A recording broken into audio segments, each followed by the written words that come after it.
अस्सलाम वालेकुम। Difference between expenditure and expense. तो उर्दू में तो दोनों का मीनिंग सेम है, खर्च। लेकिन बेसिक डिफरेंस क्या है ये देख लेते हैं। एक्सपेंडिचर से सबसे पहले स्टार्ट करते हैं। An expenditure is an investment that is used to increase the long term value of your company. इससे मुराद ये है कि वो आपका खर्च या किसी कंपनी का वो खर्च जिससे आप कोई ऐसी चीज़ या कोई ऐसी मशीन बाय करें जो आपको एक लंबे अरसे के लिए मुनाफा कमा कर देती रहे। तो ये जो आपका खर्च होगा इसको हम बोलेंगे एक्सपेंडिचर। एग्जाम्पल से जी मज़ीद क्लैरिटी हो जाएगी आप लोगों की। एग्जाम्पल्स देख लेते हैं। This company reserves expenditure for buying new machinery every year. ठीक है, अब एक कंपनी जो है वो इतना अपने पास खर्च रखती है कि हर साल जो है नई मशीनरी बाय कर सके। अब वो नई मशीनरी क्यों बाय करती है? क्योंकि जो पहली ख़रीदी गई है मशीनरी वो उसको इतनी आमदनी या इतना प्रॉफिट जनरेट करके दे रही है कि वो अहल है कि हर साल नई मशीनरी ख़रीद सके। तो नई मशीनरी ख़रीदने पर जो उसका खर्च होता है उसको बोलेंगे एक्सपेंडिचर, क्योंकि मशीनरी में वो पावर है कि आपको एक लंबे अरसे के लिए प्रॉफिट जनरेट करके दे सके।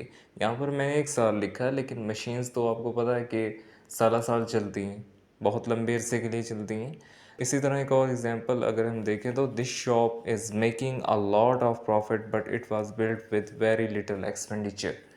यानी कि एक शॉप जो है वो बहुत ज़्यादा प्रॉफिट कमा रही है, लेकिन ये बहुत ही कम खर्च में इसे बनाया गया था।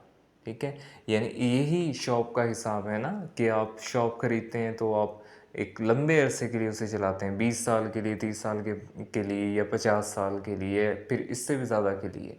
ठीक है, तो यानी कि एक शॉप तो आप बाय करते हैं लेकिन वो आपको एक लॉन्ग टर्म प्रॉफिट दे रही होती है, आपको एक लंबे अरसे के लिए मुनाफा कमा कर देती रहती है।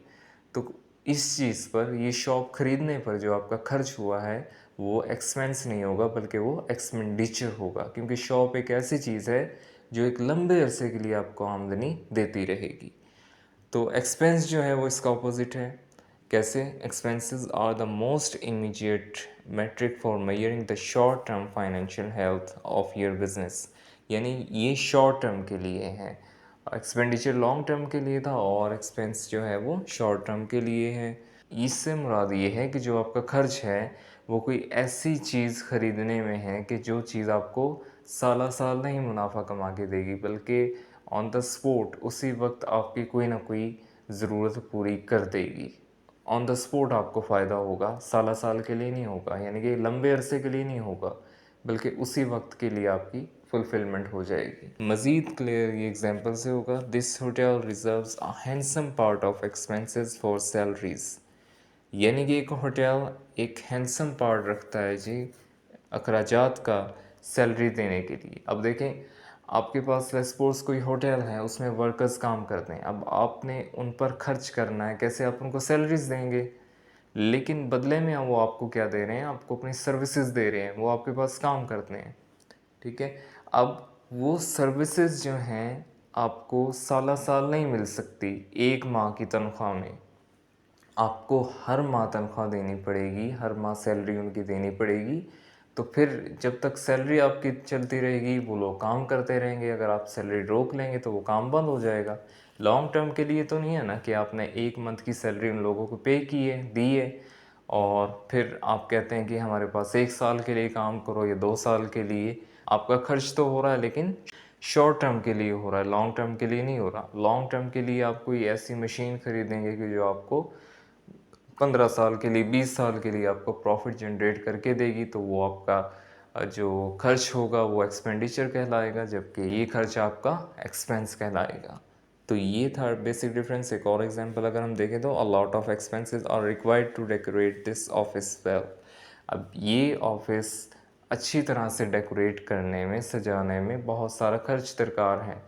ठीक है, अब ये देखें, डेकोरेशन पर आपने खर्च किया, डेकोरेशन करवाने पर अपना ऑफिस, लेकिन वो खर्च तो आपने कर दिया, बदले में जो आपकी डेकोरेशन है जो कि हुई है वो आपको प्रॉफिट या कोई रेवेन्यू तो नहीं ना जनरेट करके देगी। तो वो आपका खर्च वैसे ही हुआ है जस्ट दिखावे के लिए, उसने कोई आपको प्रॉफिट नहीं कमा के देना। तो यानी कि आपकी कोई ऐसी चीज़ नहीं है आपके पास ये डेकोरेशन की ये आपको लॉन्ग टर्म के लिए प्रॉफिट कमा के दे, बल्कि इसने तो प्रॉफिट ही नहीं देना कमा के। तो इस चीज़ पर आपका जो खर्च हुआ है उसको हम बोलेंगे एक्सपेंस। तो ये था जी डिफरेंस, होपफुली समझ आ गई होगी। Thank you.